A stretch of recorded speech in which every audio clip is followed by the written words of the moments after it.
Hi everybody, it's Cindy Greenway here, author of Virtually Successful, 8 Simple Ways for Virtual Assistants to Find and Keep Clients. And I wanted to do a video here on a question that I've been receiving a lot, and that is, Cindy, how do I keep clients? How do I keep my current clients happy? How do I build with them? How do I extend my relationship with them? You know, they came to me with a project, or they came to me with a small amount of work that needed to be done. How do I continuously work with them? And, you know, you guys, it's an area that is actually easier than it seems. Because, you know, once you've found a client and they've started to work with you, that's kind of the tough part. You know, building long-term with them could be really quite simple. Now, of course, this depends on where the client is in their business. If their brand's making new and they're really kind of, you know, taking time and so on, there could just be a bit of challenge there. But in most cases, if you can really demonstrate the value that you bring to a business owner, they are going to want you to stick with them. They're not going to want you to go anywhere. But the problem is sometimes, you guys, is that they don't know what you're capable of doing. Now, you've heard me say this before, they don't know what they don't know. Business owners know they need a VA, they know they need help, they know, you know, that they can't do it all themselves and so on, but they're not always really familiar or aware or educated on how we can really help them, specifically with the things that they need help with. So, you know, you've heard me talk about business mindset a lot, you know, talking to business owners about, you know, their goals. What are their goals? What do they want to do in their business? What are their priorities? What are their expectations and so on and all that kind of stuff. You know, we talk a lot about that primarily when it comes to attracting a new client and having them convert to being a client.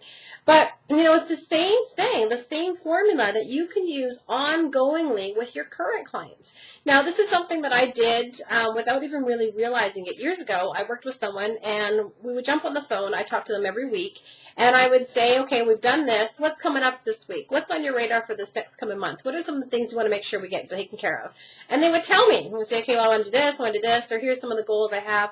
And I wouldn't say, how can I help you, you know, because they would get stuck. I would just ask them, what's on your radar? What are the things you want to create? What are the things you want to accomplish over the next month, the next 6 weeks, whatever?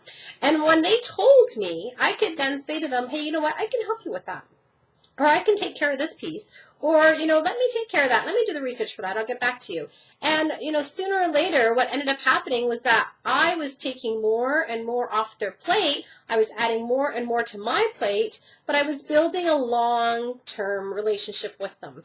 And so I never sat down with them and said, okay, you know, client, I'm going to take inventory now, answer these questions. I just was part of my regular conversation with them. So when it comes to building that longer-term relationship with your clients, you need to put that in place too. You know, I know so many VAs and clients don't communicate regularly. They really rely on email or Skype and so on. But, you know, having that voice-to-voice communication, even once a week, every 2 weeks, every 3 weeks, and having that conversation where you can say, hey, what's coming up? What's on your radar? What are some of the priorities? And those things are going to change because if they've gone to training, maybe they're really inspired to do something differently, or they've taken a course of action that's, you know, not what they thought they were going to do.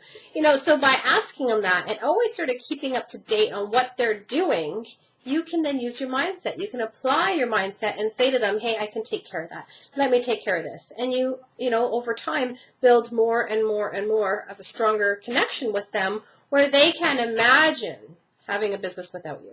Okay? So that's really the secret, you guys. It's no secret at all. It's just applying your business mindset over and over and over again. You know, taking charge, giving them some answers as far as how you can help them. Don't ask them, how can I help you? You tell them how you can help them based on the challenges and the needs that they have. All right? So I'm going to sign out for now. This is a topic that I'm always talking about, so I'm sure there'll be more videos on business mindset. But if you have comments or even examples of how you've been able to use this with your clients, please post them below. Because I'd love to hear from you and just see how you've applied it and how that has brought success to you. All right? So signing out for now, you guys. It's Cindy Greenway. We'll talk to you real soon.